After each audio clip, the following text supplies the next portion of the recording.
ಈಗ ಇನ್ನೂ ತೀರ್ಮಾನ ಆಗಿಲ್ಲ. ಒಂದು ವೇಳೆ ಬಿ ಜೆ ಪಿಗೆ ಈ ಕ್ಷೇತ್ರ ಬಿಟ್ಕೊಡೋದಾದರೆ ಬಿ ಜೆ ಪಿಯವರು ನನಗೆ ಟಿಕೆಟನ್ನು ಕೊಡಲಿ, ಇಲ್ಲ ಎರಡೂ ಪಕ್ಷಗಳು ಒಟ್ಟಾಗಿ ಮಾತಾಡ್ಕೊಂಡು ವೀರೇಗೌಡರು ಗೆಲ್ತಾರೆ ಅನ್ನೋ ಭರವಸೆ ಇಟ್ಕೊಂಡು ನನಗೊಂದು ಅವಕಾಶ ಮಾಡಿದ್ರೆ ಎರಡೂ ಪಕ್ಷಗಳಿಗೆ ಮನೆ ಹೋಗ್ತೀನಿ. ಸರ್, ಈಗ ಪ್ರೆಸಿಡೆಂಟ್ ಅವ್ರ ವಿರುದ್ಧ ಬಂದು ನಾನು ಪ್ರೆಸ್ ಮೀಟ್ ಮಾಡ್ತಾ ಇಲ್ಲ. ಒಂದು ವೇಳೆ ಆಗಲ್ಲ ಅಂತ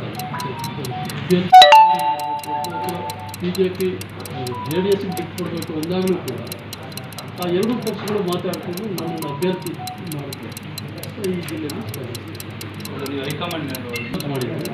ವರ್ಕರ್ಸ್ ಮಾಡ್ಕೊಳ್ಳೋಣ ತಡವಾಗಿ ಪ್ರಯತ್ನ ಮಾಡಿದ್ದೆ. ಯಾಕಂದರೆ ಅವರಿಂದ ಇಬ್ಬರ ಮಧ್ಯೆ ಹೊಂದಾಣಿಕೆ ಆಗಿರಲಿಲ್ಲ, ಇವತ್ತಿಗೂ ಆಗಿಲ್ಲ. ಸೊ ಅದಕ್ಕೋಸ್ಕರ ವಿಳಂಬ ಮಾಡಿ ಈಗ ಬಿ ಜೆ ಪಿ ಆದರೂ ಕ್ಯಾಂಡಿಡೇಟ್ ಆಗಲಿ, ಜೆ ಡಿ ಎಸ್ ಆದರೂ ಆಗಲಿ, ಎರಡೂ ಪಕ್ಷಗಳು ನನ್ನನ್ನು ಎರಡೂ ಪಕ್ಷಗಳ ಅಭ್ಯರ್ಥಿಯಾಗಿ ಕಣಕ್ಕಿಳಿದು